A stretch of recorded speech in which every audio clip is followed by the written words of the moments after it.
Ladies and gentlemen, it is showtime. Please enjoy the show.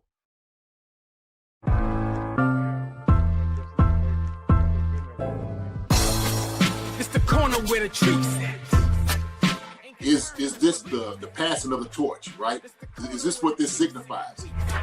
It comes down to that front office and what they feel is most important. The champ is here. We've touched down from a higher plane. Why you in it here? We always look forward to that week because it was always intense.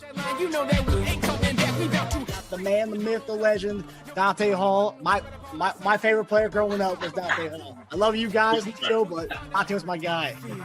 Get to dashing because you done on the warfare. It's week 15, and the Kansas City Chiefs are staring down a true must-win game as they host the Los Angeles Chargers at Arrowhead. The Chiefs come in as 4.5-point favorites, and with their playoff hopes hanging in the balance, this one means everything. FanDuel has every angle covered from Mahomes' passing yards and Hunt's rushing props. Want even more plays? Build your own same-game parlay and ride with the Chiefs Kingdom all Sunday long. With fast payouts and an app that's smoother than a Mahomes no-look throw, FanDuel makes every snap feel bigger. And don't forget, every Friday on Chief Concerns, we drop our best 5-leg same-game parlay for the weekend. Plus, JD's 10 Keys to Victory, breaking down exactly how the Chiefs can keep their playoff hopes alive with a win over the Chargers. Download the FanDuel Sportsbook app today and make every snap count. Chiefs, Chargers, everything on the line, and Arrowhead will be rocking. Attention all sports bettors. Big news, Chiefs Kingdom. Sports betting is finally going live in Missouri on December 1st. So we've partnered with bookies.com to bring you all the best sportsbook promos and sign-up offers in one place.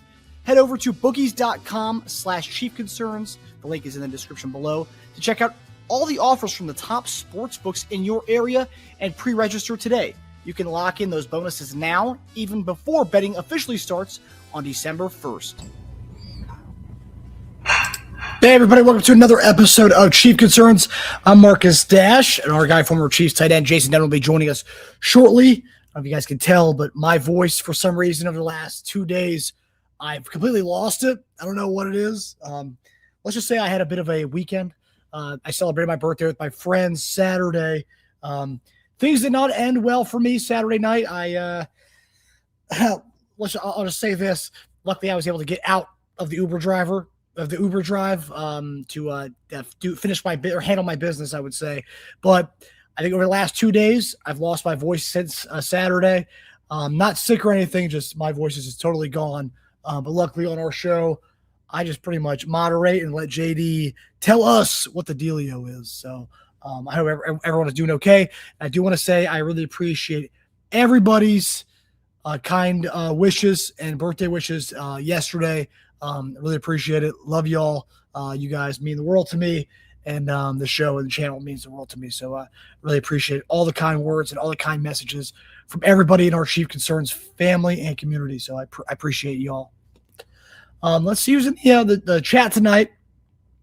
Andrea Chenolton here. What's up, Andrea? Good evening, Chief Concerns family. Hope you enjoyed your birthday, Marcus. I did. I did. Yeah. Saturday night we did a friends little thing, and then Sunday did a family dinner, and then yesterday on the actual birthday, because it was the middle of the week, just watched some TV shows, went to the gym, just did my usual, and just relaxed really. But yeah, I appreciate the kind words there, Andrea. Cordell Robinson, what's up, buddy? Good evening, all. I hope the show goes well, and happy birthday, Marcus. Back to work for me. Cordell, appreciate the kind words. We'll have a great show for you tonight. We're going to talk about a lot of things tonight. Travis Kelce's comments in the New Heights episode, where he kind of talks about his drops. Also talks about, always trying to find answers and really not finding them so far this year. See what JD has to say and see if maybe the team could have a spark from that. Also, we've heard you guys talk about bringing in the young guys, the youngsters, playing them a little bit more. We're also going to talk about that, see if JD's in on playing the youngsters or if he still thinks the team should continue to do what they've been doing, rolling with the guys, the best dudes they can go out with. So we'll talk about that with JD, and also talk about the Chiefs defense and probably making some noise on Sunday against this Chargers offense, which that offensive line is horrendous. 7 sacks to the Eagles on Monday. I mean, he was pressured like 70% of the time on Monday. So I think we got a shot to make some noise in this game, at least defensively. I don't know. Offensively, I don't know. That remains to be seen. But defensively, if we play like we did in the second half, I think we'll see some good stuff this weekend. Demetrio Spence, what's going on, buddy? L Cars 5000, what's up, bud? I hope you're doing well, my man. About time. How on earth are the Chiefs favored? Well, we were a 4.5-point favorite, and honestly, like the last like 5 games we've been favored, and so like, yeah, it's Vegas hasn't adjusted. Vegas still likes us, and 4.5 points at home against a division rival. They didn't look so good last week. I think they think that we're bound to stop the bleeding at some point. And I have to agree with them. I do think we are going to win this week. I know Trey Smith's back. McDuffie was limited today. Doesn't seem like Jawan Taylor's going to play this week. So probably Jalen Moore again at the right tackle spot. Esa will stay at the left tackle spot.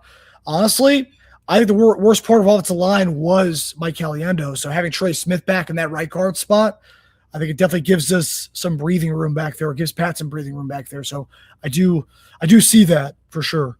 And on defense, if McDuffie's not there, you have Nohl Williams stepping up. I kind of like the Nohl Williams, Jalen Watson move out there. So we'll see. We'll see. Still, the injury report's going to be the key for this whole week, like it has been the last few weeks for us. Linda Hunter, happy belated birthday, Marcus. Appreciate you, Linda. Thank you for being a big fan of the show. Thank you for being an engaged listener and contributor to the show. Like JD, I always say, the show would be nothing without you all.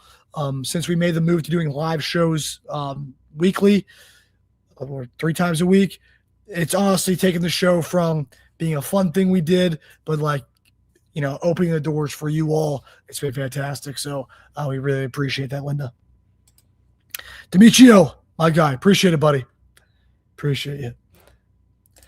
Michael Kittle, you're welcome, Marcus. We love you. I love you too, buddy. Appreciate you, Mike.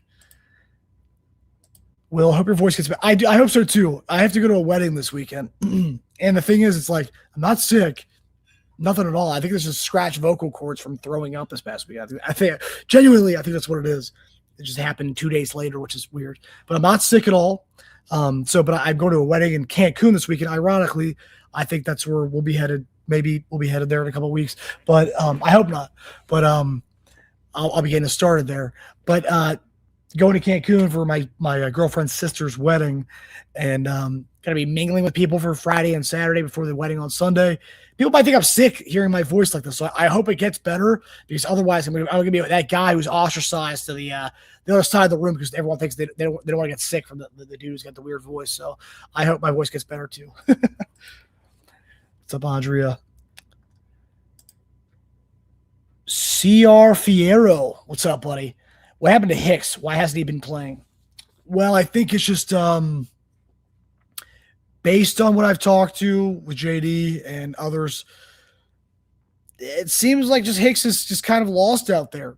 I mean, we saw it in the Colts game, I believe, where he came in and there's multiple times where he didn't follow the receiver who was motioning. And it just seems like the communication issues, there's a lot of them when he's on the field.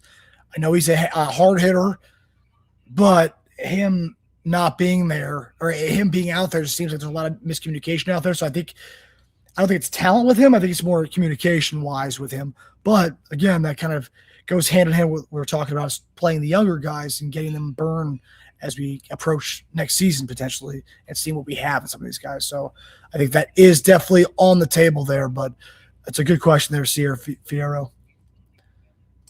DeMarcus Hayes, what's up, buddy? Hope you're doing well, my man.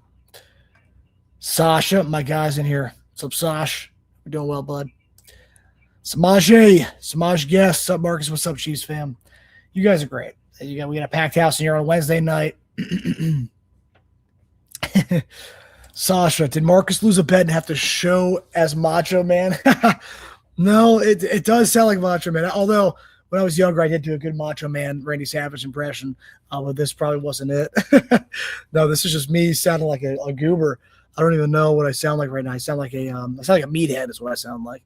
I sound like a sick meathead, actually. So people, tell you what, whoever comes, Yeah, I had to go to the mall today to pick up pants for this wedding I'm going to, and I was trying to ask questions to the cashier. Like they're like backing up as I was talking to him because they probably thought I was they thought I was sick. Oh yeah. Marcus, I hope you had an awesome birthday you deserved. Appreciate you, man. I had a great birthday weekend. Had a great birthday yesterday. Just relaxed. But yeah, I appreciate you, buddy. Like I said, I appreciate all the kind wishes everybody gave to me over the last few days. Michael Kittle, hopefully the office can quit beating ourselves. Yeah, hopefully that's the big thing. I mean, I think, like I said earlier, the Chargers have a good defense, so I'm not going to come into – and I think that the total points for this game, I think it's like set at 41.5. I think the key to this game is going to be our defense and replicating what they did at the second half of last week, because I really do think they found something, and maybe it's my wishful thinking, but I do think they found something in the second half of that game, and I think that's something that we will be able to pretty much exploit against a really banged-up Chargers offensive line, a team that, like I said, gave up a crap ton of pressures and hits on their quarterback last week. And Herbert was running a lot, 10 carries last week too. So you're going to run out of the pocket, buddy. Make sure every time he runs, make sure he remembers why he shouldn't be doing that. So I do think defense is going to be the key this week. Offensively, we'll see. But defensively, we'll find out. We'll snap it to a Slim Jim Marcus. Oh, yeah. Todd Tollfree, what's up, CC fam? What's up, buddy? Demetrius Spence, the birthday was successful. If you sound like that, Marcus. Yeah, my friend's got some good pictures of me Saturday night at the end of the night. I only found that out a couple days later. So yeah, it was a fun night. Saturday was a fun night with my friends. Sunday was a nice chill dinner with my family. But yeah, Andre, Marcus, you're gonna have to talk less tonight. 100%. I 100%. Hopefully JD hops on here soon so I can just go into the questions and just ask follow-up questions. But yeah, no, you're right, Andre. I need to save my voice. I need to save the larynx. Key Mr. 32 and all good Chief fans. Go Chiefs. Yep. Appreciate you, DJ Jazzy.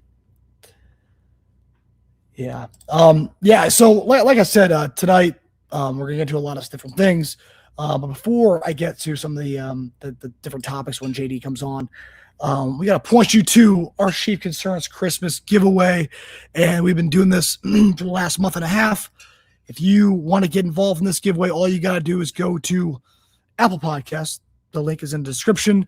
Leave us a 5-star review. And also make sure to tell us what your handle is so we know you're subscribed to the channel as well.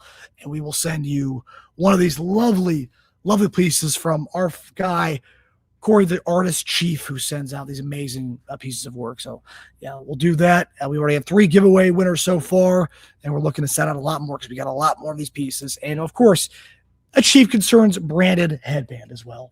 So there you have it. There's our Chief Concerns giveaway for the 2025 Christmas season. So there you go.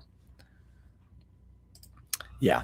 I'll tell you what, I got to see Andy Reid talk today, and I'm seeing some people talk about Esa Pole and his whole this whole thing of, is he going to start left tackle? I mean, I don't think we have any more options, to be quite honest with you. But let's we got our guy, former Chiefs tight end Jason Dunn, joining us right now. What's up, JD? How you doing, buddy? Hey, Marcus, what's going on, my brother? Hey, what's up, buddy? Listen, hey, look, I didn't get to tell you personally yesterday, happy birthday. I know the retweet and all that, but I'm here to tell you, man, Marcus Dash, happy birthday. Happy birthday to you. Happy birthday to you. Happy birthday, Marcus Dash. My co-host, my brother, my man. Happy birthday to you. There we go. Yay. Appreciate you, buddy. Appreciate you, man. Absolutely. Love you, brother. Love you too. Love you too. It goes without words. You know that. Yeah. How you feeling? You sound a little hoarse, man. You hoarse? Dude, no, that's the thing. I have no other symptoms. So Saturday night, my friends threw me a party, and let's just say it was I forgot the end of the night, JD. I was in an Uber ride on the way home from DC with Tasia, and I don't really remember any of that. So I think I scratched my larynx from, but it didn't affect me till about yesterday. All of a sudden I lost my voice. I don't know. So I think I just scratched my throat too hard Saturday. You was out there in the streets then, huh? Yeah. Out in the streets, baby. I hear you. Hey man, you supposed to do it, Marcus. You supposed to be out there in the streets enjoying your birthday. If you don't come back with a wound, a flesh wound or something, then you ain't doing it right. You know what I mean? You're a young guy, man. You're supposed to be painting the town red. That's what you do. So I'm glad you had a great time. Shoot, if this is just any indication of what type of time that you did have, I'm all for it. I'm all for it. So, yeah, Michael Kittle said, sounds like me on the 4th of July and I didn't get sick, LOL. Yeah. And Andrea's allergies. We got allergies here in Kentucky, man. Sometimes it hits, because, I'm asking my wife, she's into the medical field. I'm like, you still get allergies during winter? She said, oh, yeah. So I've had a little bit of this kind of scratch and stuff, but I think I'm all right. I think I'm all good. But yeah, I have some of ragweed allergies, but I don't know if that's still a thing right now. I know at the beginning of fall it is. I don't know if it continues, but it definitely not allergies, because usually I'll sneeze a lot from allergies. I'm not sneezing at all right now. This is straight up. I can't talk. Macho Man Randy Savage. Yeah. D Jazzy said, man, you got your tonsils tickled. That's what happened. That's what it is. That's exactly what it is. We were waiting to see what he was talking about. Maybe this is it. This is what Andy Reid was talking about. Tickle tonsil. Tonsil tickler. I hear you. So, yeah, man, this is going. You know what? I'm actually looking forward to this episode. I am. I've with everything kind of settling in a little bit to where the Chiefs are and whatnot. I mean, we it's been a lot of talk and conversation. A lot of hair on fire, if you will, around the kingdom. And I had kind of a conversation on one of our, giving back to our comment section. We talked to one of our guys, Chiefs Mandalorian. I don't know if he's in here or not, man, but I was just kind of talking to him. And Chiefs Mandalorian's come in. Appreciate that guy a lot. But we had a kind of a difference of opinions on certain things. And so we kind of got at it a little bit, And I think what pisses me off, Marcus, I'm a little pissed off if you can't tell. Okay, it takes a lot to get me pissed. What I'm pissed at is, I tell you what I'm pissed at. I'm pissed at all the belly aching. That's what I'm kind of pissed at, right? And when I hear these guys, the guys get up, they talk at the podium. They've been saying the same thing week in, week out, and whatnot, and. Sure, dang God. I mean, do we not think the guys want to be successful? Do we think the guys don't want to make plays happen? And I tell you what, it was, I think Drew Tranquil said it best. Hold on, let me send that to you. I think I got it out here. But it really does sum up that, things just hadn't gone the Chiefs' way. It was going like it last year. Has it been that much of a difference? I don't know. I don't think so. But hey, man, I just think that sometimes, man, we come out here and I get it's easy to get on when your team is down. When you're losing, you find everything wrong. Okay, you find everything wrong. I actually want to share this video. I hope to get to see it a little bit to kind of have a conversation somewhat about it, right? And it's kind of what I see, people kind of push the narrative. And also what I find out also too, Marcus, is sometimes some of us don't know ball like we think we know ball. I'll be honest here. I'm just, I'm serious. Some of the stuff I'm looking at and, people have an opinion. I'm like, man, this is not what this is at all. Or, you could push a narrative a particular way and make it seem like, oh, okay, this is not, this is why we're not successful and whatnot, man. And the thing is, mistakes, penalties, and the most inopportune times is what's killing us. It is. And not making the plays when we need to make the plays. It's not. So that's the difference maker. That's the difference maker. Now, we can talk scheme and all those different things, right? It's going to happen. And guess what? The offense and the defense, the other team on the other side, they get played too. They get paid too. Everybody does film study. Everybody wants to find what your tendencies and stuff are. And I said this before, man, we get locked in a lot into our passing. We don't run the football effectively when we should. We should have been doing that early on in the season. This last game, there wasn't quite some open holes. Just wasn't being open. I'm just going to be honest there. Now, does that say that we still don't run the football? No. We still run the football. But there's some plays that we could do differently to run the football. Under center could be definitely one of those. And so we've made certain suggestions about those things. We have. Ad nauseum. And we understand Andy and those guys are going to run what they run.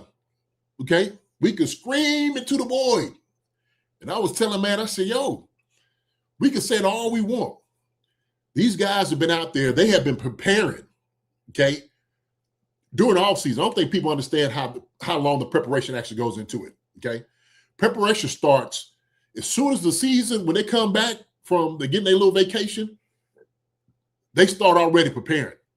Will teams have what they're going to do against certain teams? Scheme-wise, you look over the history of what guys do, and you go through film, and you comb through all of it. That's what you do.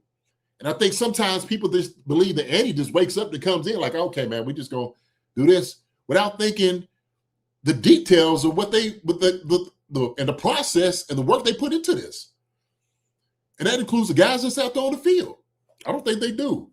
I mean, I know it. And I still get upset and pissed at them because of something they don't do, right? And that's technique. It's not finishing plays. All those other things that we could talk about, right? That why the team is where they are. I watched a very good Eagles team that Jalen Hurts should have. You're like, man, the dude's throwing to the corner. Jalen's throwing to him.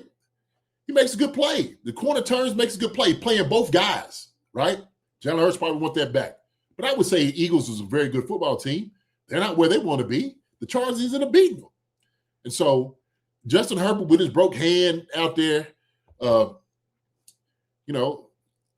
shoot, it looked like the dude off of what is that? Happy Gilmore. He had the fake hand. Chubbs, yeah. It looked like Chubbs out there playing back there quarterback. But he ended up beating them. And I looked at it, I'm like, man, the Eagles are playing great. A.J. Brown, right? One of the top receivers in the league. Ball falls right in there. He doesn't make the play. These things happen. They all happen around here.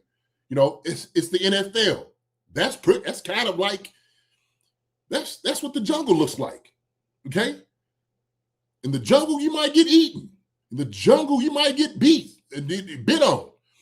You can't come in and beat the lion every time. You're trying to be. But sometimes somebody might come in and hit you in the mouth and get the better of you. Okay? Sometimes that happens in life. The Chiefs just been on the losing end of those things these past few weeks. But I said that we good enough to beat any team, and any team's good enough to try to beat us. We are everybody's Super Bowl, and everybody comes in prepared to beat us. Why? Because we are the standard, and everybody understands that. We have been the standard the past 7 years, 8 years, however long you want to do it, 9 years, whatever the AFC championships and being there. We are. And so we get down to this year, and Eric belly aching and all fire Andy and all the team, the games passed him up and all these different things. We plays away. We are plays away from everybody sitting back just doing like, oh, man, we good still. We're the best team in the league. But it hadn't been falling our way. It hasn't. Okay? So I think I sent that to you.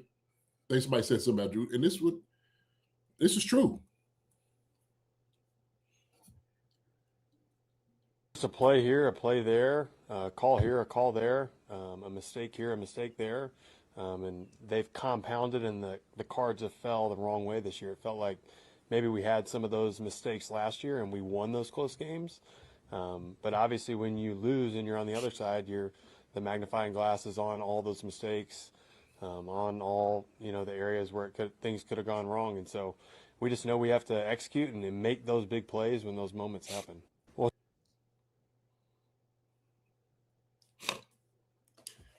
You know, and that's what it boils down to. And we got guys beating themselves up because they know they need to be making plays, right? Travis Kelce goes in, he's like, man, I felt like I let my guys down because I'm supposed to make those plays like that. And he knows it. And like his brother would say, hey, man, it was a tough catch. But, I'm supposed to make those things, right? It's supposed to be happening. So it is accumulation of things that has occurred. It's been like just, right? We say, hey, whatever can happen has happened, right? Whatever the worst can be happening, right? And that's what's been going on with the Chiefs. Just hadn't pulled those things out. Just hadn't done it. So my thing is, and we get in and we criticize. I talk about guys and guys not doing certain things. But then at a certain point, I'm like, shoot, hey, I do understand some of the things that they're trying to do, some of the brilliance of it. I do understand, some of the scheme. It maybe they're not to my liking every time that it comes, but that's every team. Every team is like that. Every team that runs a play out here is not going to be the best play. Every defense that any team runs out is not going to be the best defense. Guys are going to get beat. That's how it works in the NFL. You got the best of the best out here playing. The best of the best out here going their hardest each and every game, every single play. That's what you're looking for. So it's just high stakes, man. This is what the landscape gives you. So. And look, we've addressed this before, but 8 years of being that top dog, 8 years being that team to beat. Everyone's been measuring us. You talked about the standard. We are that standard, and everyone has been using us as the standard, the team to look at. Teams going after our guys because they want to have those dudes with championship pedigree on their rosters. Every week being the Super Bowl 4 teams to see what the measuring stick is. And at some point, it's going to be like, oh, man, have teams caught up to us? Sure, some have, because we have been that measuring stick for everybody for the last 10 years. So, yeah, it's going to be tougher as stuff goes on. And, yeah, does that mean we should blow it up like a lot of fans are suggesting? No. Does it mean we should revitalize and maybe look at some stuff and maybe change up some stuff schematically? Maybe, but that's an off-season conversation to have. That changing up stuff schematically is not going to really happen in the midst of a season. That stuff, Andy's going to have to go back to the lab in the off-season and kind of maybe retool the offense a little bit and kind of throw some new wrinkles in there that we haven't seen before. Well, so that kind of goes into my point here, okay? Some of the schemes Andy's running is okay. They're not bad. I mean, you run them because they are successful. And so what it is that you do, when you find success on particular plays, you're running them again. And you do it against a different team, in a different scenario, whatever it may be, and say, okay, let's try it here. Let's see how they adjust to it. See how they play it, okay? And so we have, in the course of a game, 70-something plays that's being ran, okay? There's going to be carryover from game week to week, because sometimes that's some of the things that you do best. One of the things that we do best is we learn how to find windows. I call it scrambling drill, to get open and make ourselves available, or wide receivers available for Patrick Mahomes. That's what they do well. Patrick does, not only that, but Travis Kelce does a great job of it too. And sometimes what happens with that, Marcus, is you may have other plays that you're looking for some of the finer things as far as technique-wise that we don't do, okay? That some plays don't look as crisp as it should on particular, like out routes, middle reads, basic crosses, curl routes, all those different things. Not saying guys can't do it, but sometimes you can get a little bit lazy in your technique and whatnot because you have been given the green light to kind of get open and find the windows and schemes of that nature. But there's a whole lot of things I just watched film-wise, and I sat back and I want to say something. I'm just like, man, that's too much into that. And so there is one I do actually want to bring up, because it talked about scheme. And the guy, gets his film watchers. Okay, and I've seen him talk about things before. I don't know how. Let me see if I can. It's like a Twitter account. Yeah. You see that? Yeah, if you just send me the link of the tweet, I can pull it up. Okay. And so it's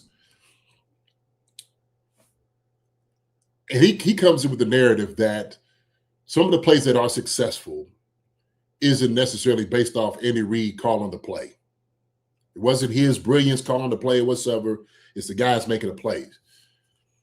And I beg to differ because, well, somebody had to call the play for the guys to make the play. So you want to put guys in position to make plays, right? And so the guy who's doing the scheme is sitting there saying they may be susceptible to this because of our matchup. So you run certain things over and over again because you know your matchup is better than their matchup. You know your Joe is better than their Joe. We know our guys are faster than their guys. And so even if you see something that looks the same, we can run it at different formations, different personnel. And so these things look different. And I just want to talk about this. And I'm gonna see it.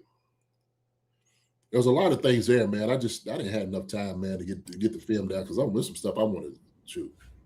Do you want me to play this guy's sound or no? Yeah, you can if you want to. Yeah, sure. Okay. I think it does a pretty decent job. You know, I see some other stuff. I'm just like, Andy Reid will always be an all-time great NFL coach, but I'm starting to wonder, maybe the game has passed him up a little bit. Maybe his play calling has taken a step back. And it's because I see plays like this. When in week 11, the Chiefs come out in this bunch left look on a 3rd and medium. And from that, they run this concept where you pair a crosser with a crosser corner. So you have a crosser from Juju, and then Tyquan Thornton kind of sells a crosser, and then in this case turns vertical because of the outside leverage from the corner, but normally kind of breaks back out on a corner. And you'll see that in other plays. But in this case, Mahomes just sets his feet, he's under pressure, and he makes like a 60-yard in-air throw that literally only Thornton could get. It's an incredible play from Mahomes, great catch from Thornton. So I wouldn't really credit the success of that play to Andy Reid's play calling. But once again, in week 12, he comes out in a bunch look on a 3rd and medium and calls that exact same concept. You have the deep crosser, this time from Xavier Worthy, paired with the crosser corner from Tyquan Thornton.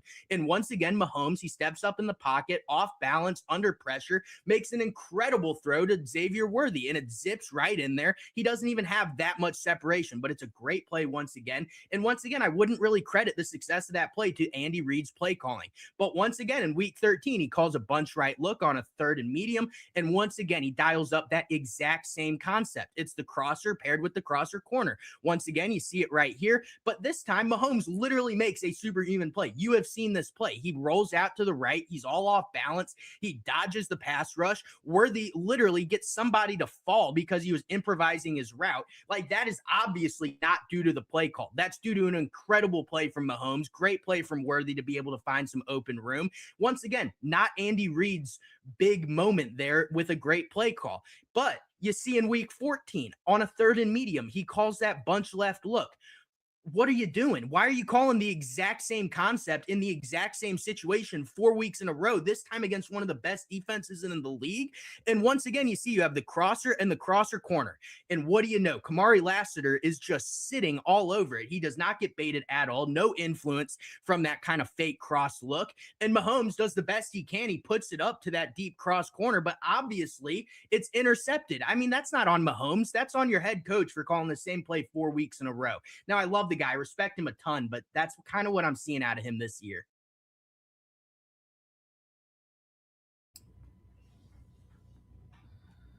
JD, your audio's, you muted your mic. So as I hear him go through this, right, and he's talking about our bunch scheme of running the over and then the corner, okay, from that, okay. And here's the thing. The reason these plays are successful, okay, the reason they are successful is because Andy Reid has called it, because he understands the matchup is going to work. I don't understand how that is such a hard concept to understand. So he's saying, oh, it's a tight window. But usually in the NFL, these guys are so good, it's going to be a tight window anyway.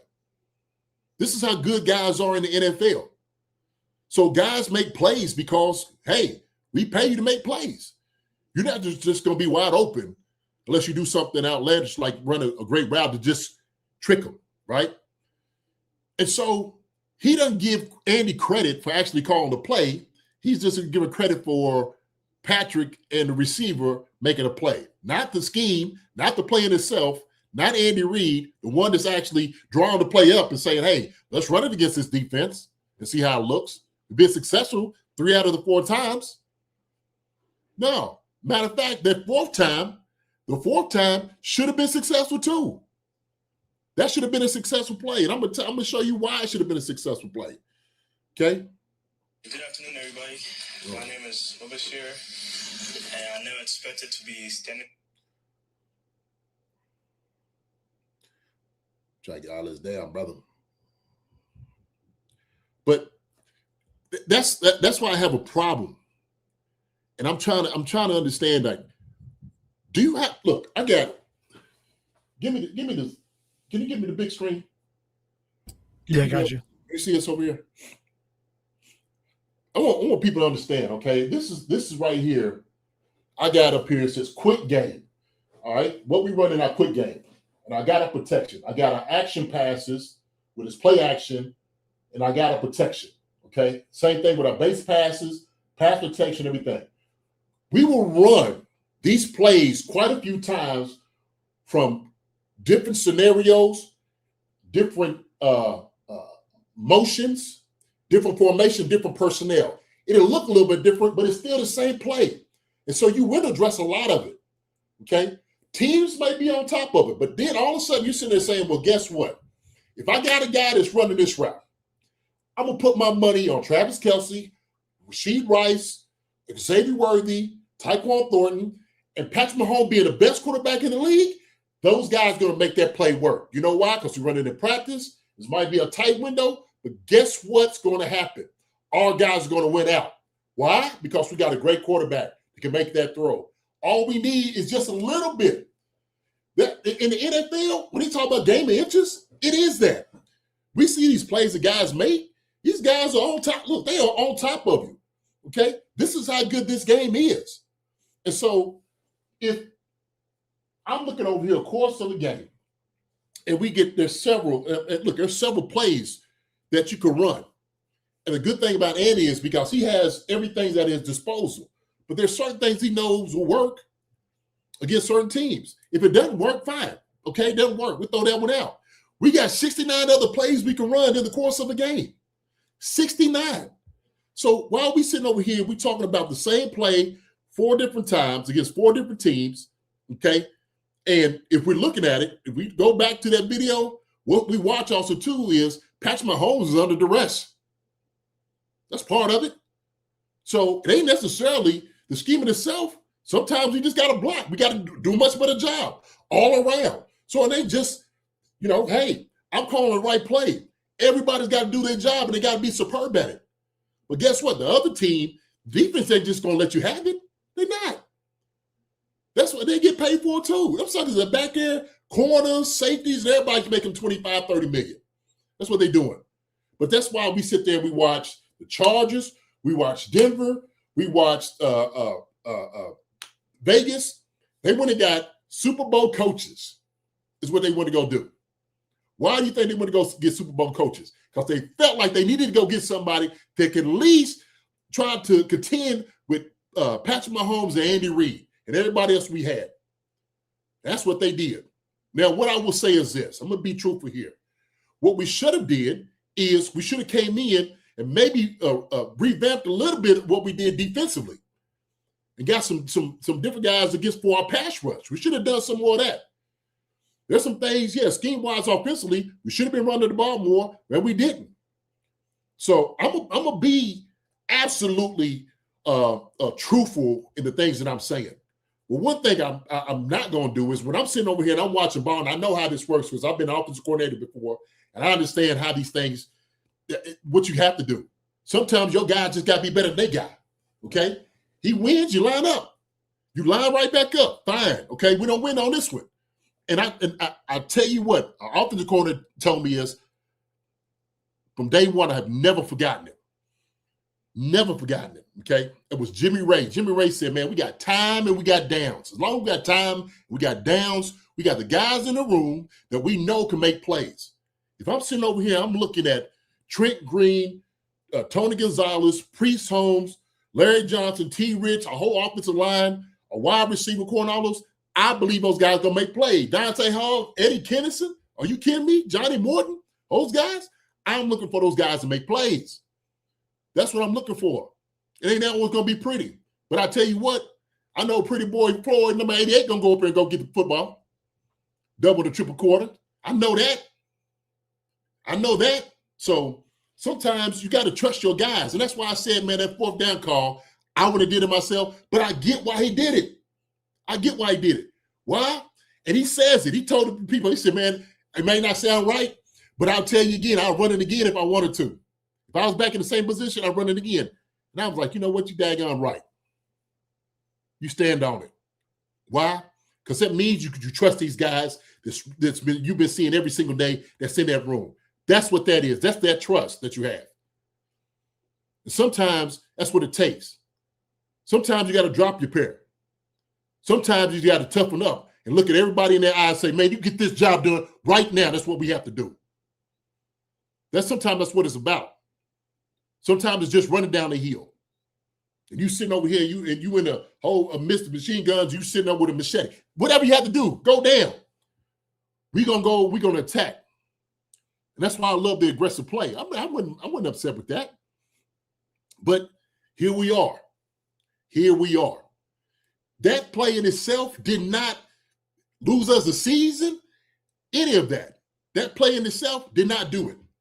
So that's why, like, when I'm listening to some of these things out here, and I hear some of these big brains talk about scheme and all this, and I'm sitting there like, man, this is not how it works. This is not how it works. So that's why I get a little like, oh, man, try. All right, JD, calm down. Don't even address some of this stuff. But some of the look, and I'm not saying some of the criticism is not valid, because it absolutely is. It absolutely is. The problem goes into, well, what are you going to do about it? You going to keep belly aching and, get somebody fired? For what? Who you going to get? Who you getting? That's my question. Who you going to get here? Somebody said Mike Tomlinson. Mike Tomlinson said, I've been on this hot seat for 19 years. Ever since he's been in the league. You want to get somebody who's on the hot seat? Cliff Kingsbury? Didn't he? Wasn't he head coach somewhere else? I thought he was, wasn't he? He sure was. I wonder how many games he won. How many Super Bowls he go to? NFC championships? How many did he do? How come he ain't the head coach anymore? I wonder that. Who else we going for? We never go get somebody off the Rams, their offensive coordinator and stuff like that. Okay, go get him. Okay? McVay's have been to 2 Super Bowls during that time, and he's been to more since McVay's been in the league. I don't think I'm wrong here. I'm just looking at what I've seen and what I've been watching. So yes, be critical, be upset, hold these guys accountable. But I guarantee you, when I'm telling you this, with my full chest, I'm letting you know right now, as much pain as we are feeling and a disappointment on where we are, we cannot even compare to where the guys are feeling at this moment. I feel bad for them. I do. Because I know what type of work they've been putting in. So that's it, man. I'm on my little rant. I'm shooting. And hey, man. Time to bring EB back.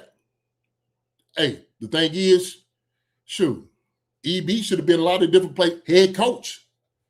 I said I didn't want EB back until he got a head coaching job.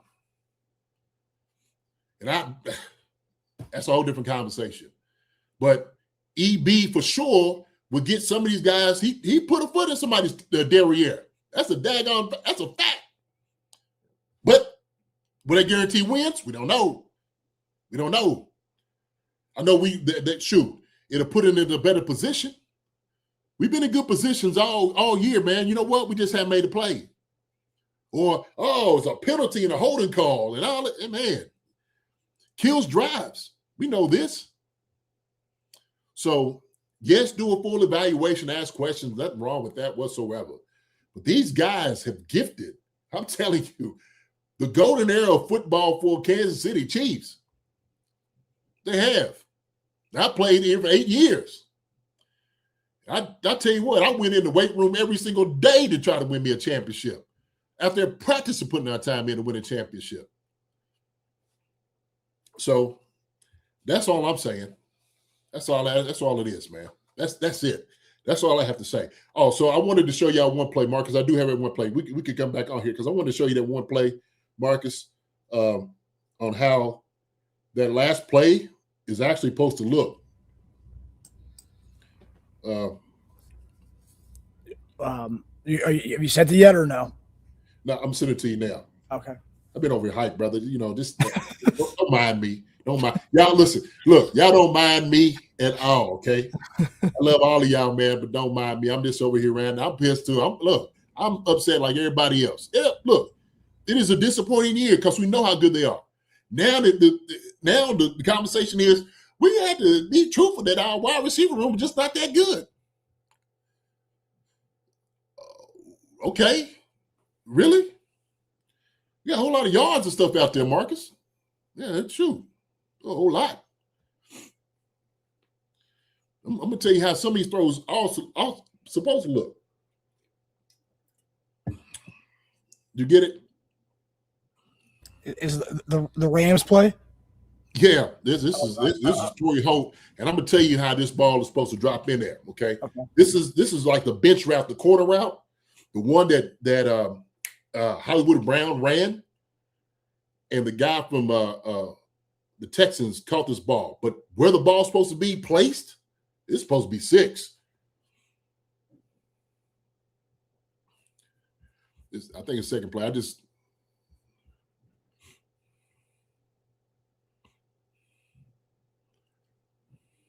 By Kirk. Then have Torrey Holt go deep and they throw an 85-yard touchdown pass. His average per catch is pretty good today, I think. You see that? Here he is. Here he relation. You see that relation? The relation is he's supposed to throw his ball out of here. This is not supposed to be an unthrown ball by Pat. Okay? And this is supposed to be kept high. And nobody's supposed to get this ball but Hollywood Brown. So everybody's screwing up. Everybody is. You know what I mean? Everybody's screwing up. It's not the scheme. That scheme, Hollywood Brown had his guy beat. He had him beat. It was an underthrown ball. Let's just be truthful here. When I'm looking at this, I'm like, oh, Hollywood Brown got him. I'm watching this play. It's a corner route. The relation is what you want. He won that route. Bad ball for Pat. But apparently it's the scheme. Even though Hollywood Brown was open. I know better than that. I done played way too much football. I done coached way too much football. That's exactly sitting there saying that route right there is a win. He won on that route. He won on that route. So, I'm going to be truthful. It was a bad throw, a bad route. Oh, okay, yeah. Well, shoot. Hey, guess what? They got your number on this play. Okay, fine. Line back up. They got you on a couple routes. Guess what? We got 68 more plays to run. That's the only thing, man. We just haven't been making the plays when it's there. Oh, scheme, this and that. We could talk about all those things. The crispness of some of those routes absolutely has to be better than that. I'm going to tell you something. I don't know if somebody said this or not, but I don't know when it was that Rashee Rice got hit, got that little buddy clocked him. Do you know what quarter that was? Was that third? Is that third quarter? It might be the fourth quarter. I don't. Let me see if I can.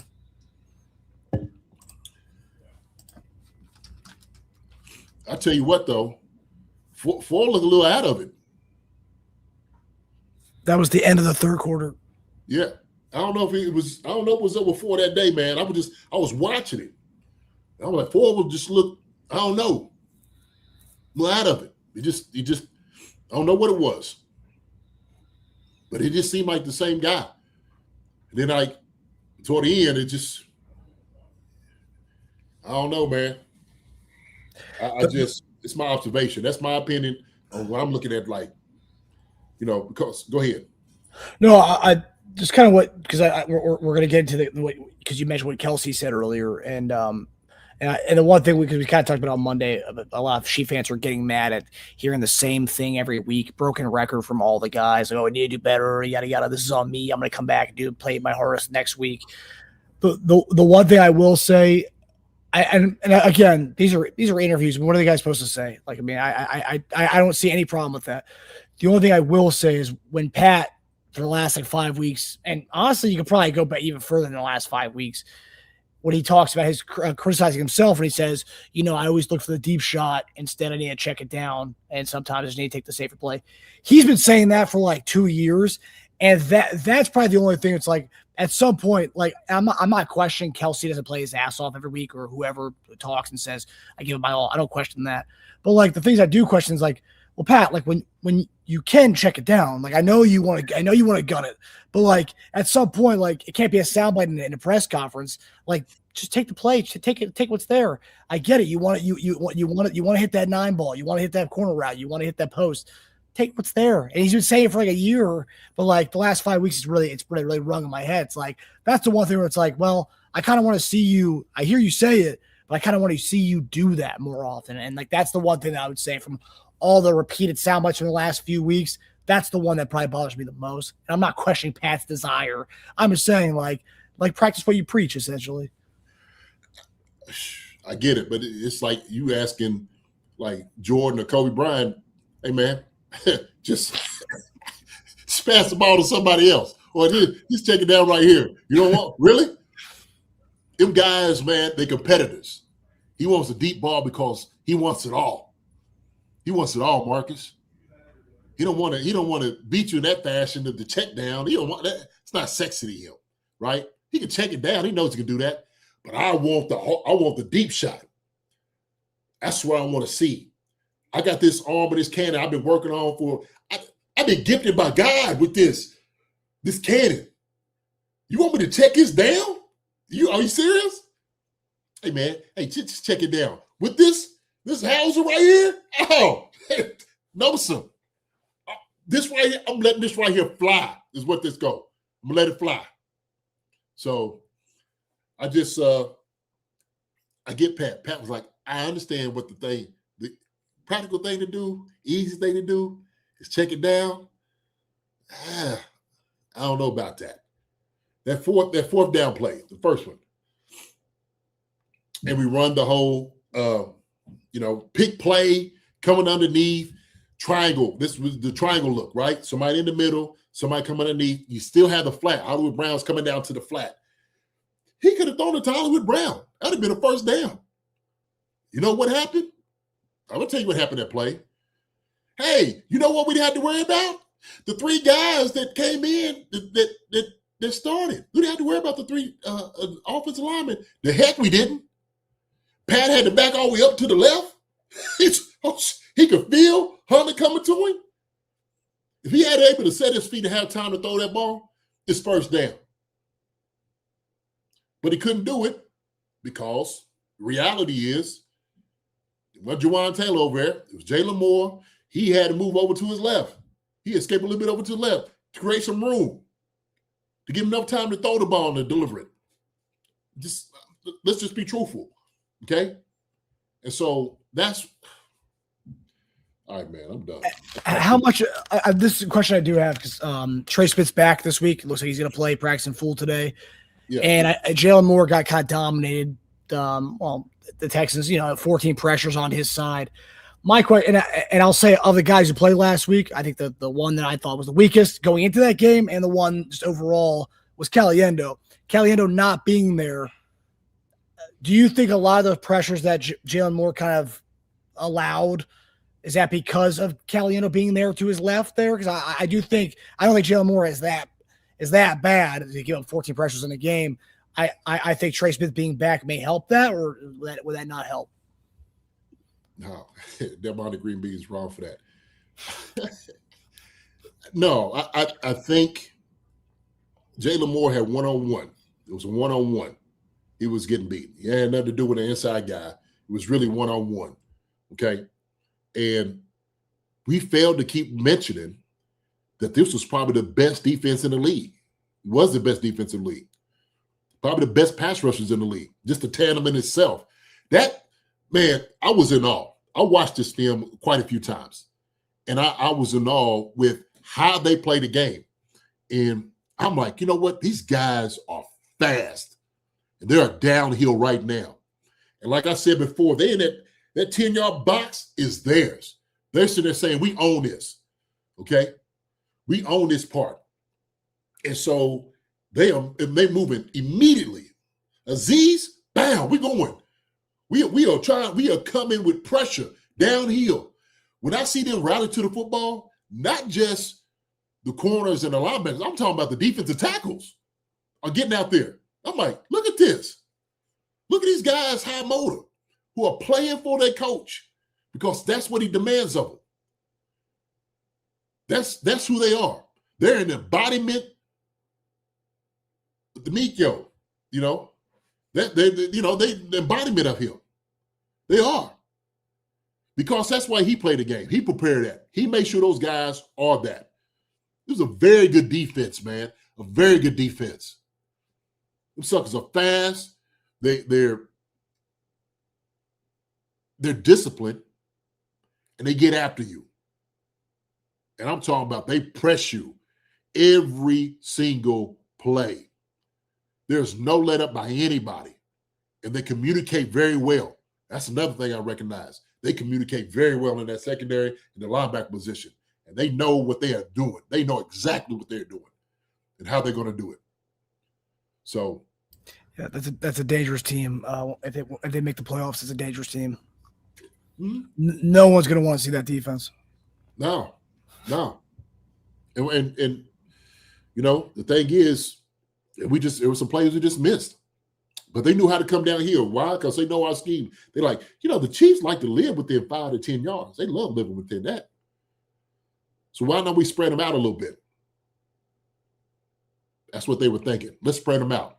We came back. Let's go deep to Tyquan Thornton. Almost had that one. They was beat on that too. He made a good play. But that's how you stretch that defense. You got to stretch them. You got to get them out of that little honey hole they in. But I did. I was just like, that. God, these suckers they good. They are really good. Legit. Yeah, for sure. So JD, you mentioned the Kelce soundbite today, and if people haven't gotten a chance to hear it, I'm going to play that. I just want to get your kind of thoughts on it. I've seen a lot of fans say that Kelce seemed dejected, that it seems like that this kind of seems like this might be his last go based on the comments today. Again, his numbers wouldn't suggest that this is the end for him, his numbers this year. But again, a lot of people say it feels like a dejected Kelce, and that's usually not what we see from Travis Kelce. And again, also, this is the first time he's spoken since the game because he also denied any interview requests after the game on Sunday. So here's Travis today on New Heights. Like I've always had the answers in years past, and this year I just can't find them. And I keep thinking if I show up to work and I put in the work and I fix the issues through my practice habits and through perfecting the game plan and my fundamentals and what I'm being taught, and go out there and try and play my ass off for my guys next to me, it's all going to come together like it has in years past. And this year is just not, man. Obviously, looking at the playoffs late in the season right now, it's not looking too great for us right now. You know, it's a crazy league. Anything can happen, and that's, you know, the little bit of hope that I have. But man, this is a tough reality to be in. It's a feeling, especially dropping the ball late in the game like that when we were on our last chance to make something shake. I hear you. You put in all this work to, you know, be there for your guys, and I just wasn't that. I wasn't that. I do got to point out, I think that catch would have been pretty damn impressive catch. That was a tough one. I think sometimes the ball just doesn't fall your way, and you guys have had the epitome of that this year. I know the competitor you are, and you know how badly you want it, how badly Pat wants it, the work you guys put in. So I feel for you for sure. I'm going to always show up to work and give it my all. And if there's a game to be played, I'm going to make it the most important game of the world. We got 4 games left, and go put my heart on the line for these guys because they deserve that. Chiefs Kingdom, you guys deserve that. And we're going to keep this thing rolling, man. We're going to keep trying to find a ways to win. So, JD, what are your thoughts when you hear that? I mean, shoot. What else there is to say, man? He said it all. I mean, that is a guy who came in shape, ready to do a job and work. They already had it in mind where they wanted to go. They wanted to be a Super Bowl, win a Super Bowl. That was it. Nothing else anything else is unacceptable.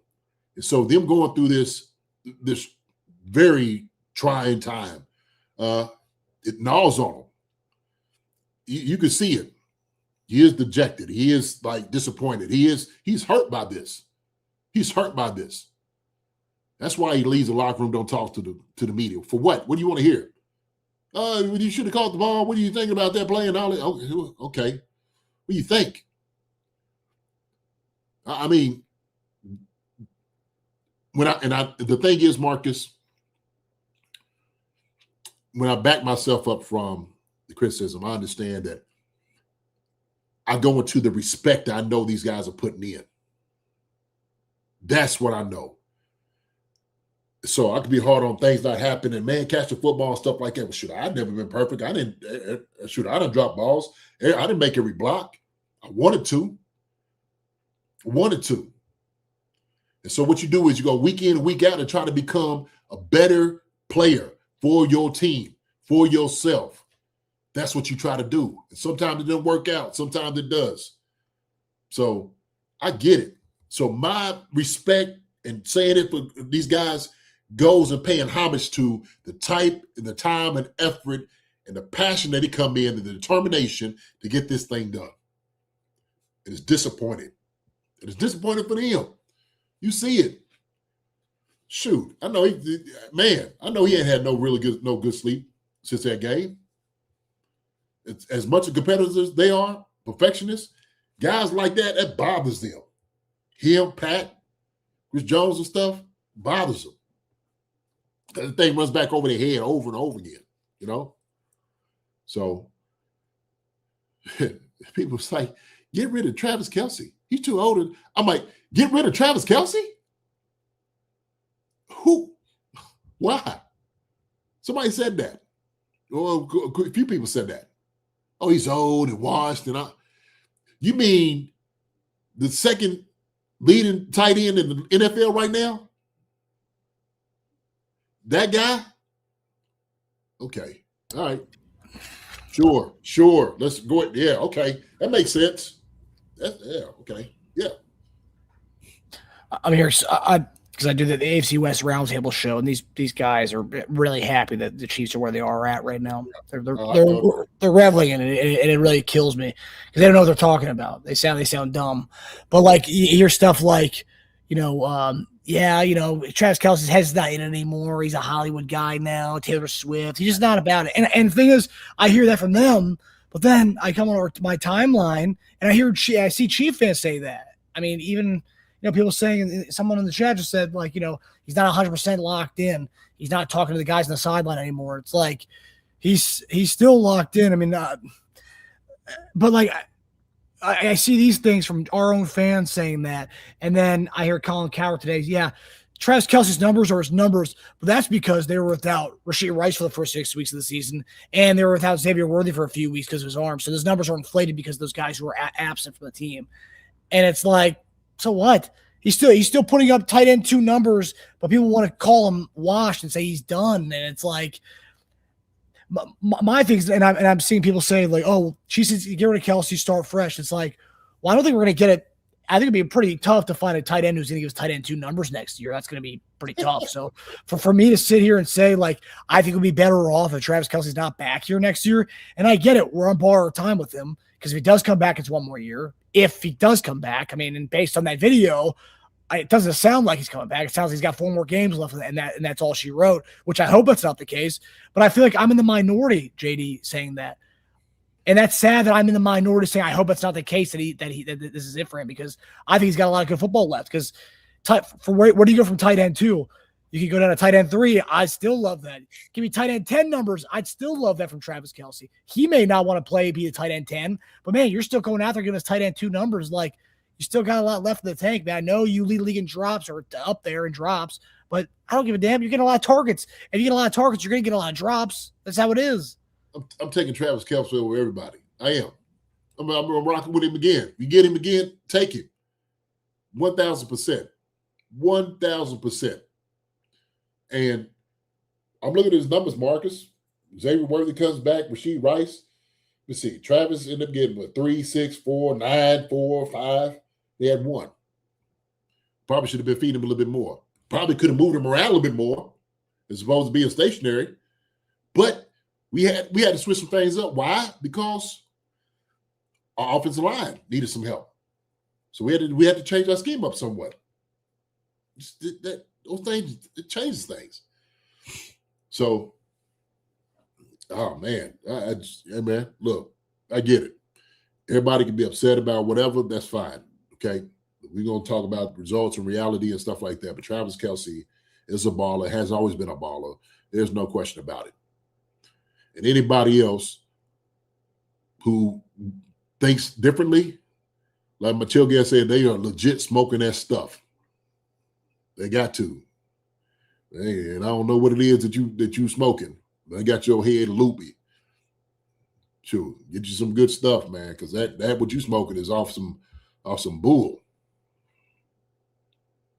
Do you, and I know we talked about this before, but like since we're getting closer to the end of the season and we're hearing stuff like that, a dejected Kelce, which we never really hear. He said he came back this year because he didn't want to go out like that, and that was getting his butt kicked in the Super Bowl.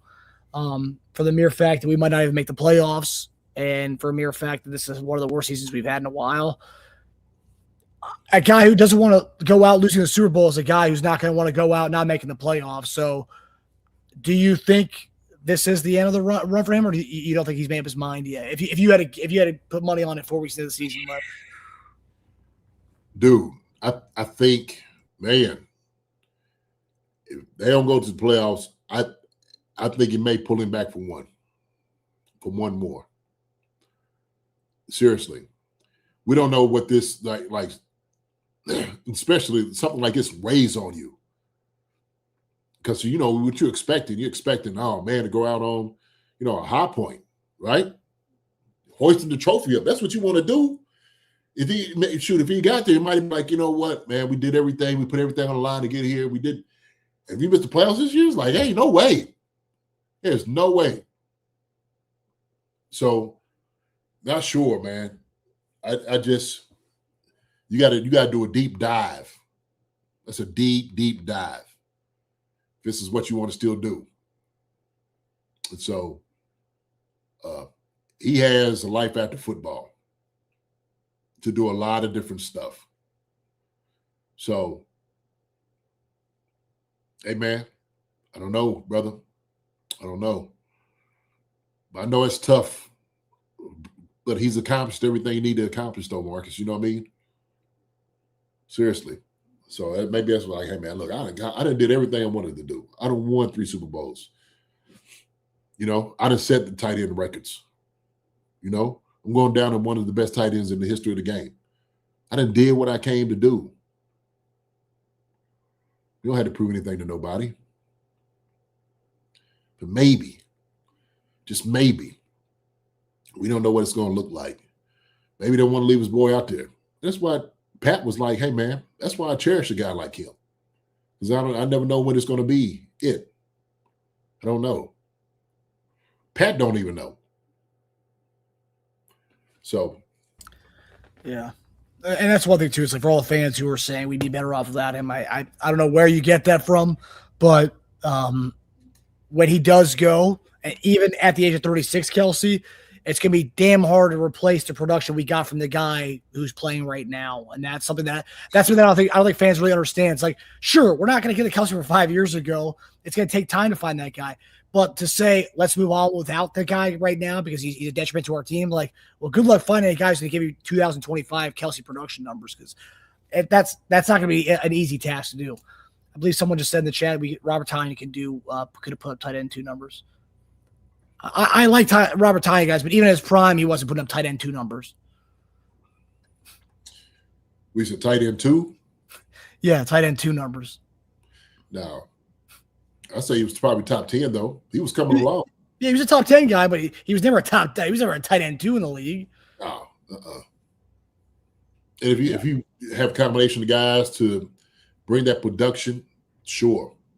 But that's going to be a heavy hit right there, man. That's going to be a heavy hit. So, yeah, I hope. And we got a guy, Jake Brinstool, who I found out yesterday. His brother messaged me.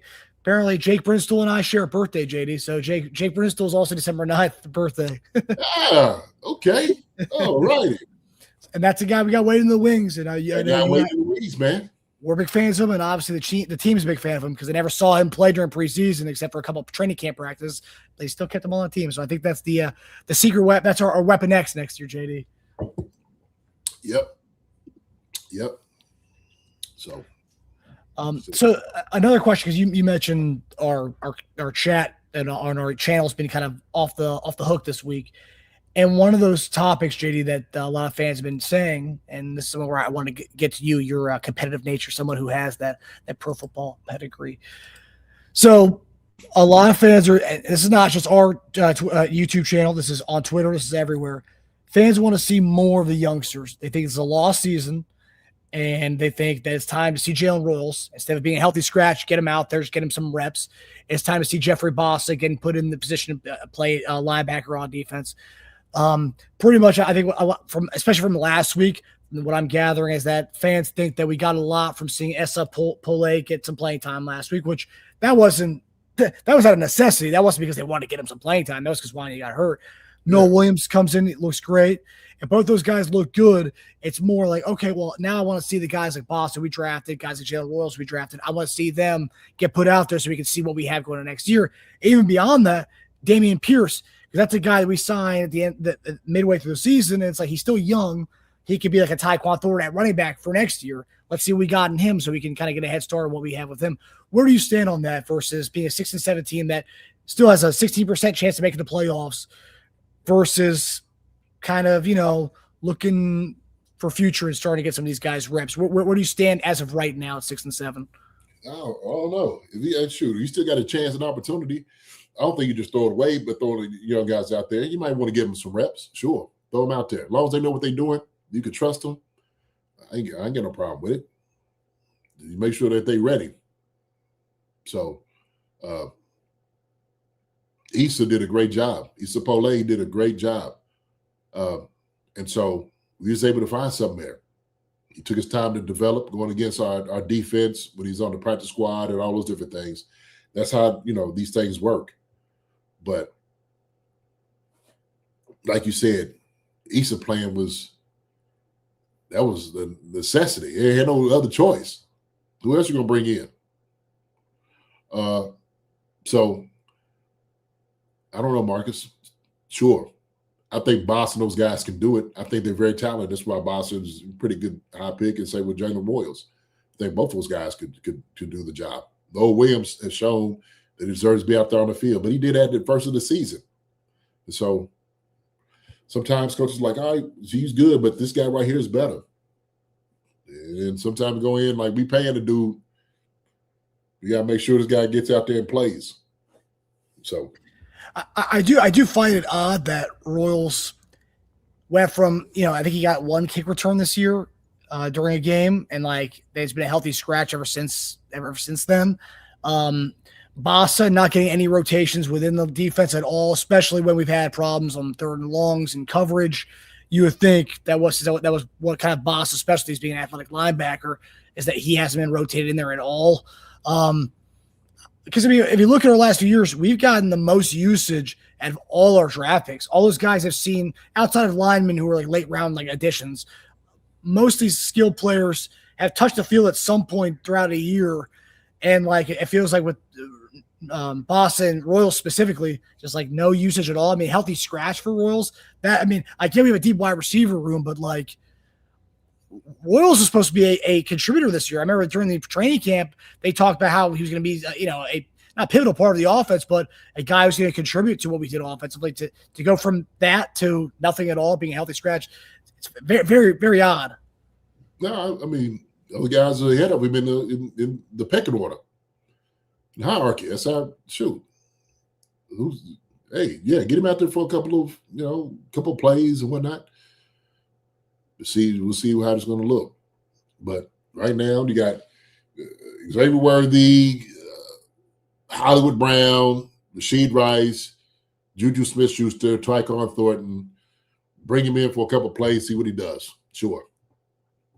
But those are the guys that you contend with. Yeah, and the one thing I was saying back to a lot of the fans who were like saying just go and I'm seeing a lot of people in the chat say play the kids, play the youngsters. The one counterpoint to that would be like if they don't feel like they're ready to win, they would play them already through the season. However, is that conceding like look, we're probably not going to make the playoffs. And this team who, like we just talked about, has been living in the AFC Championship game, they still, as much as many people think we've already waved the white flag, they're still vying to get in that. I mean, Kelce, he seemed dejected. He did. However, even in that, he said, "It's the NFL. Crazy stuff happens all the time. Like we can still make the playoffs." So that's how they're seeing it. That's how the coaching staff's feeling it. And they're probably not going to end up playing those youngsters because they haven't waved the white flag at least at this point. And that's what it looked like. It looked like we surrendered. It would look like we are dead in the water. Just pack it all up, and we'll go get ready for next year. Just if you're gonna do that, then you might as well just bring in Gardner Minshew. I mean, start doing that. Packing everything up. Pack up Chris. For what? There's still a chance and a glimmer of hope. There's something to be there. Absolutely.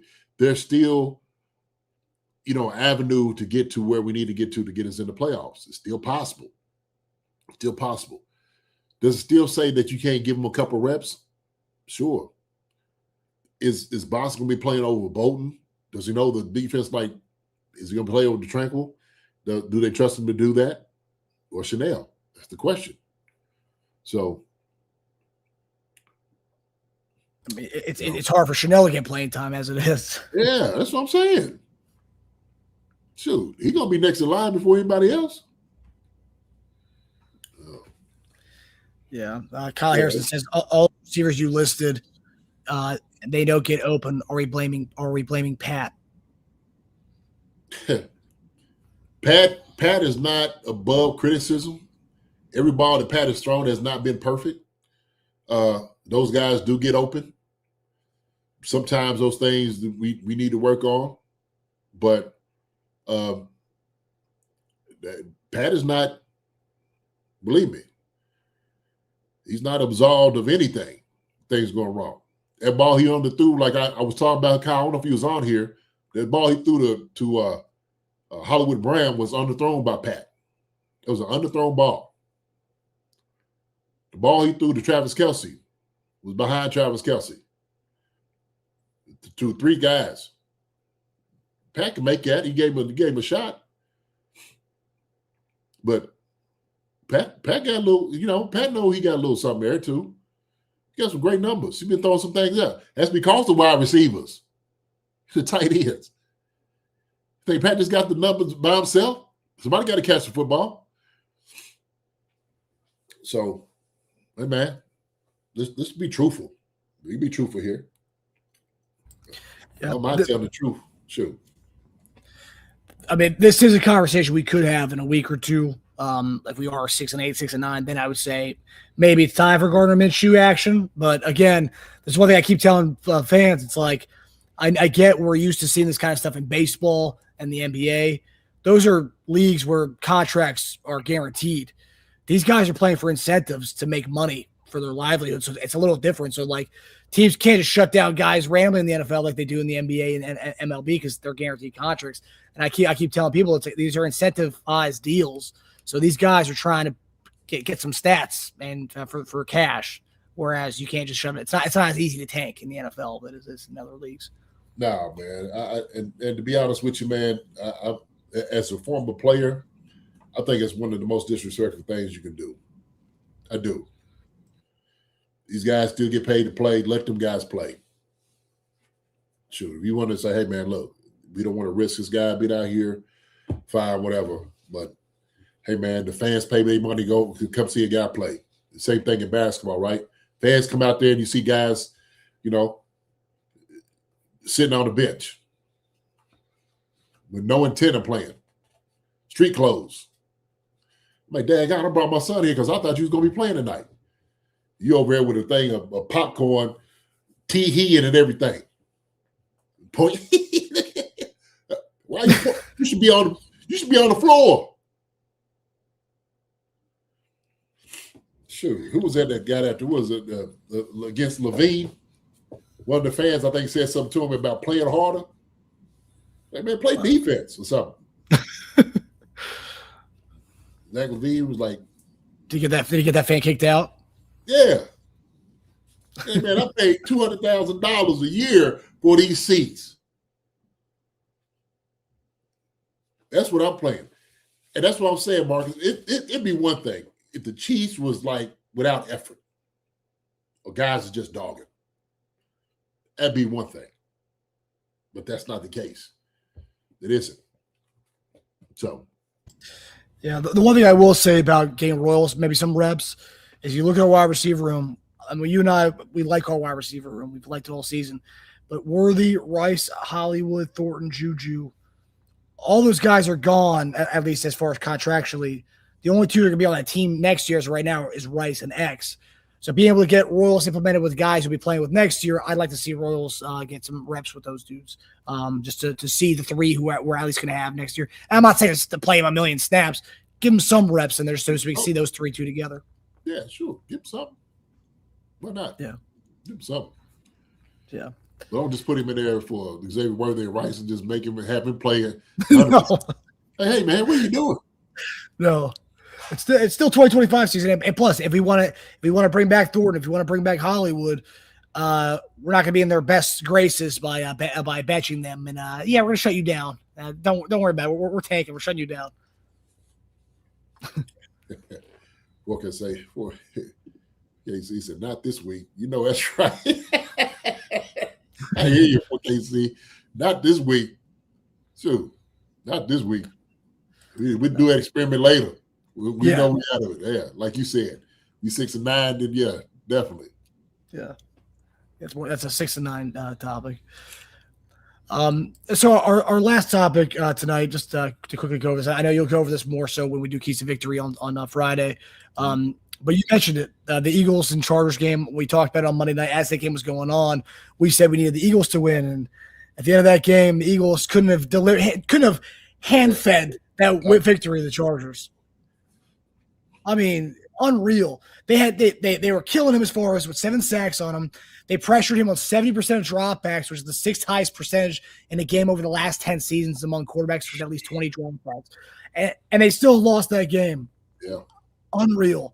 The Chargers team, this is a team that I think by Sunday, if we have Trey Smith back, they will have a way more damaged offensive line than we do. As far as guys who are out, I mean, they're down. They're starting left, starting right. I believe they're backup right and backup left too. So like they're in rough shape offensive line wise. JD, in the post game show, we talked about how when we saw the second half of that game, our defensive line came to life. It seemed like it was. I mean, to go with 5 straight punts, 4 straight 3-and-outs. It seemed like something clicked for this team. And that's an offensive line that had been playing better as of late than Houston Texans offensive line. This Chargers offensive line is in much worse shape than the Texans. Do you think it's something we can kind of continue and replicate based on the second half of that game? Because it did feel a little bit different. It did feel like we finally had something cooking there. And I know we were blitzing a lot, but it felt different from the defensive line, something we hadn't seen And honestly, weeks, even that Colts game, it was a struggle. We had some spurts in that game. We did well, but it seemed like it was this lasted a long time with our defense in the second half. Is that something you could see kind of continuing, JD, into this Sunday game against the Chargers? Well, I hope so. I think what we saw was some of the weaknesses that they had, and we can attack. Like you see the Kobe knee coming up the middle. I think we could bring some of those blitz. I think they did a couple of middle dog crosses from there as well. Zach Bond was able to do it. They just kind of cross those guys. And what you do is you just kind of force him to get the ball in his hands early. That's what you do. You play tough on the outside and try to make sure somebody is on lad. You know, shoot. Cooper he's covered that joker, so you just got to make sure, because that sucker eat you alive. Do we have somebody who's going to cover him? That's the question. And so hopefully not Connor again. Hey, man, I remember you from last time. I remember you. Hey, Justin, look, it's him again. Nah, I don't know. We'll see. But you can definitely apply pressure. I would put pressure on him. He's still going to have this whole contraption on his hand, which is still going to mess with him mentally. And I would come after him every chance I got. Spags did that. He came at these guys. And so they got some receivers. They got some guys out there. I said it, man. They got you stop bad knees, Allen. Okay? Stop him in bad knees. You know, Gatson, he's a good tight end. You got to make sure you get on him. But Lad McConkey, you got to stop him as well. Johnson, so we just got to play solid, man. Solid defense. And it's the same thing, Marcus. I think I said this all year. I said for the rest of the year, the rest of the season, I said hold the Texans to 20 points or less. I said we do that, we hold any team. Every team that we go against, hold them to 20 points or less and 17 points or less. We should win. We didn't win last week. We should have. So. Yeah, the one thing, too, that I noticed that he was doing a lot in that game, which was surprising for a guy who's got a hurt hand. Obviously, when you have O-line issues, you got to find a way to put a cape on. But he ran it 10 times that game. And that was something – that first game we played the season, I know it feels like an eternity ago, that week 1 game in Brazil, but shoot, and now we're week 15. But he ran a lot in that game, and that was something that we weren't kind of used to seeing with Herbert. He was running a lot in that game, and that's obviously something he's going to try to exploit again. And he's probably going to have to, based on how bad the offensive line is right now for him. Yeah. And I think that's because you understand where you can attack him. That's a long joker, man. I was surprised he got running, but he's measuring like, should I take off running now? I mean, and they're giving him a first down to run. So I was actually shocked. But Justin Herbert he's a good quarterback. And he's going to do what it takes to try to win. He was doing that. So man, they had him. Man, they had him. They should have never lost that game. But like he says right here, Big Dog KC, Eagles caught that supernatural funk like we had caught this year. Just can't get right. Yes, sirree. Yes, sirree, Bob. And that just shows you how hard it is to stay on top in the NFL. It's a hard task to do. The Chiefs made it look easy over the years. They made it look easy. They was having fun. That's why people hated them so much, because they was winning, they was champions, and everybody got tired of seeing them. And so now we getting to taste of our own medicine, everybody else, and everybody, look at them. And, everybody, okay, go on, stand up and say what you need to say. It's okay. We've been beating everybody's butt for the past 7-8 years is what's been happening. Whooping them. Just giving it to them. Hey, get back in there. Get back in there. Don't tell me that. Head on back out there to L.A. Head on back there over there to Las Vegas. Head on over to Denver and everybody else. San Fran, head on over there. We got something for you. And that's what we've been doing. So now the rabbit got the gun. So we sitting over here like, oh man, we can't figure it out. And that's what I see out there with the Eagles too. See out there. So it happens, brother. It's the NFL, the best of the best. Shoot. Guys are they're here to play. They're here to win. They're going to give it their all. Yes, about time. That's it. Fans think we should go to the bowl every year is just absurd. Can't happen. Everyone out there improving it has tons of video. Yes, they do. They start compiling rosters to beat the Chiefs. That's it.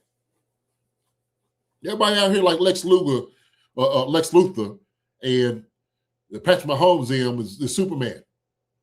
Trying to bring in kryptonite from everywhere. Right? That's what it is. Yeah. Finding different, creating different enemies and villains to go against Superman. Yeah, bring in, the allegiance to stop him. What we need to do. Bring in Brainiac, bring in Mr. Mixaplex. I'll bring him up. Right. And so that's what's going on. And the guys upset about it, and they should be. So.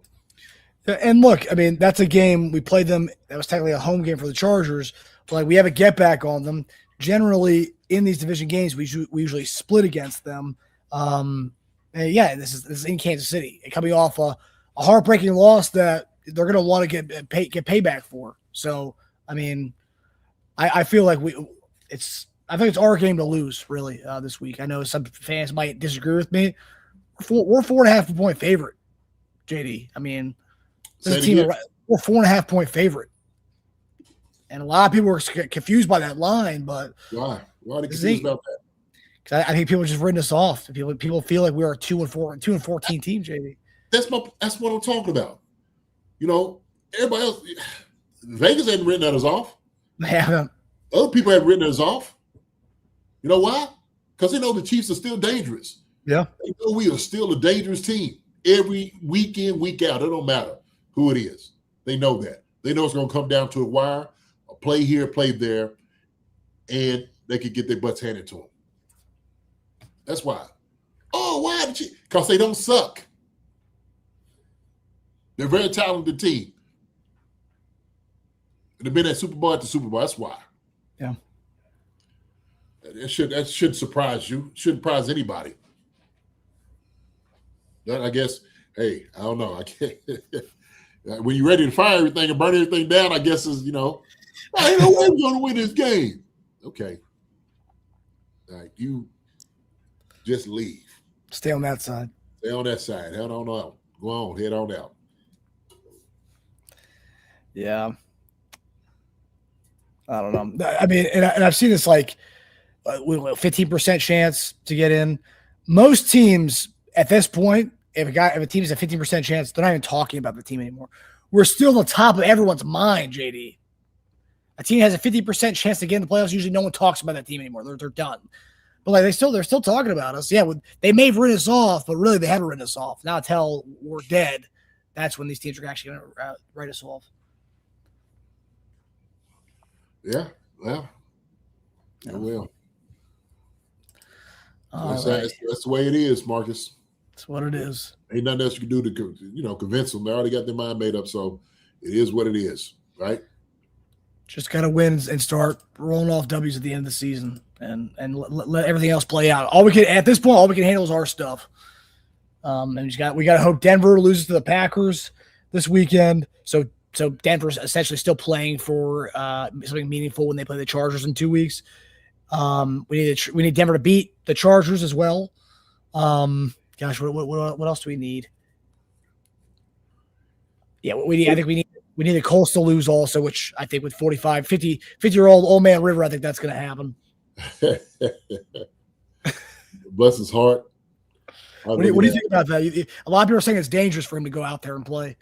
Man, shoot. He's a competitive guy. This is what the competition brings. When this bred in you, when this who you are, you can't help but go out there. You can't. He's 44. Yeah, he'll be fine. Ain't like he's 64, But 5 years out of the league? He's just throwing the football. He ain't ready to take off running. He ain't going to do none of that. He's not going to put himself in harm's way if he don't need to. Believe me, okay? Phillip Rivers is not stupid. He's not an idiot, okay? You know, he's got an arm he can throw, and this is obviously incredible for him to do. But you best believe he's not going to take no shot that he don't need to take.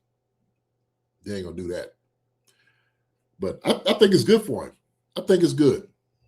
So I wish him the best, but I don't want them winning either. I just want to see what they perform. I want him to go out there, pad his stats up a little bit more. Now it's going to, like they were saying, it's going now your whole Hall of Fame thing is going to go back in 5 years. Yeah. So which doesn't matter. Shoot, what difference does it make? Yeah. People were commenting on his weight. They say he's gained like 30 pounds since the last time he played. It's like he's been out for 5 years. It's like he eating barbecue, got grandkids. He's having a good time. Shoot. River like, man, shoot, I better pick up 30. If I'm not picking up 30, I ain't doing it right. I ain't doing it right if I ain't picking up 30 pounds. Yeah, because they were saying that he looked like he could be like 265 right now. I'm curious how much he weighed when he was playing. He's a taller guy. I don't know when this was, but it said he was 228 back in 2020. So they say he's about 260 now. So yeah, about 30 pounds. It's thick. He's thick, man. He's thick, Southern barbecue. Yeah, he's thick. Shoot. He's enjoying himself. Yeah, as he should. As he should. He had Pappy. He got kids on his knee, Marcus. That's what, you know what I'm saying? Grandkids on his knee. Yeah. Carrying him around on his back. That's what his workout has been. Okay? So I don't know. If Phil Rivers could come back, JD, I think we can get you back in there for some goal line. Not a chance. Not a chance. Yeah, I honestly think that this kind. I think Rivers was a good quarterback. I think it does hurt the Colts' chances of having to go. This is kind of last resort. It also tells you what they think about Riley Leonard. Honestly, you're going to a guy because this is when he played for the Colts. That wasn't in Shane Steichen's system. It's kind of a different system than when he was last there. So it's not even like a repeat of that same system he was in. Yeah. Just like he got 20 kids. Some of they new pair of shoes. He ain't lying. Yeah, man. I love it. There's been some funny memes about it saying his wife is relieved that she won't be that she won't be impregnated this winter this year. Yeah, she's like, "Ooh, give me a break. Get him out of the house." Sucker's over here wearing me out. Get him out. A horn dog. Get this horn dog up out of here, man. He's trying to steal that kid. Oh man. Yeah. Philip like, "Hey, what are you doing tonight? Listen, can we got some time, Lowe's?" It's like, no, we do not. No. Every time you say that, I come up pregnant. So yeah. All right. Well, we hope everybody enjoyed the episode tonight. Let me go and see some of our super chats tonight. Sasha, some margarita money. I don't know if we'll be doing any margaritas anytime soon, Sasha, but I appreciate that, man. Appreciate it. Yes. Margarita, something. Get you something nice. Get you something. Robert Clerkin. Appreciate you, Robert. That's a new name. You, brother. Thank you, sir. Appreciate you, buddy. And then Darius Smith. What's up? How are you? Darius, appreciate it, buddy. Darius? Appreciate you, my guy. Thank you, sir. Appreciate all our contributions and everything you guys give us with all your engagement and your funny comments and love. We love y'all. Oh yeah. Yeah, y'all do a wonderful job, man. And so I know I had to get on my little rant tonight. We needed it. But hey, man, I thought it was necessary. It was good to really have these conversations, put things in perspective. Ain't nobody been out there perfect. We've been able to do things that's really good. Other things we just haven't had a chance to capitalize on. But don't believe these guys are not putting all their effort and stuff into this, because they have been. And so for that, I salute them, give them all the respect, because I know they doing their job in that regard. So keep rooting them on to the end of this season. See what it's going to fall into, man. See what's going to happen. See what's going to happen. But with that being said, thank you all for coming out, watching us tonight. Marcus, my brother, happy birthday again. Appreciate you, buddy. My guy. Appreciate you, man. Yes. Keep that thing going. Keep celebrating, man, to the end of December. So, you did Christmas, and it's still my birthday, and then New Year's, New Year's in, that's what you do. I'm going to Cancun on Friday for Laura's sister's wedding on Sunday. So I'll be, when we do our betting show Friday, I'll be in Cancun during that show, guys. So they have like a little welcome party from like 5 to 8. So right after the welcome party, I'll be coming right back to my hotel room and getting this getting our betting show. But I'll be in Cancun, so kind of an extension, a celebration of the birthday, JD, but not really celebrating me. But yeah, I'll still celebrate me this weekend. There you go, brother. Keep doing it. Keep doing it. Have a great time, man. You said Cancun? Cancun. Okay. I might be warming up a hotel room for our guys in Kansas City. Yeah. Listen, I hope not. No. Well, I tell you what. Hey, we go down to a little resort every year to a spot. They would love to have you. I might have to tell you, get on there, man, and enjoy yourself. So just you and Laura? Me and Laura going down, but it's her sister's wedding. Oh, So okay. I think it's about a 75-person wedding. All right. Okay. It's okay. All right. Cool. Yeah, Cool. The wedding's Sunday. It's like they catered it for the Chiefs game. The wedding's at Sunday at 5, so I'll be able to get on the post-game show with you guys. I might not be able to finish the post-game show with you, so JD, you might have to end it. But yeah, you guys will see me in full-on suit on Sunday during the post-game show. Awesome. I'm sure you're gonna look dapper. Appreciate you, brother. All right. Another contribution from Darius Smith. Appreciate you, buddy. Darius, Just give me 5 for next season. We're gonna be ready. Absolutely. So we have that faith there with it. Listen, with that being said, look, guys and gals, y'all have a wonderful night. Thank you so much for coming out with us and spending y'all time in the evening. We do appreciate you so much. We can't do it without you. It's the reason we do it. So we come out here, try to get better, do better. So we try to have us a winning season too, Mark. Isn't that right? That's what we do.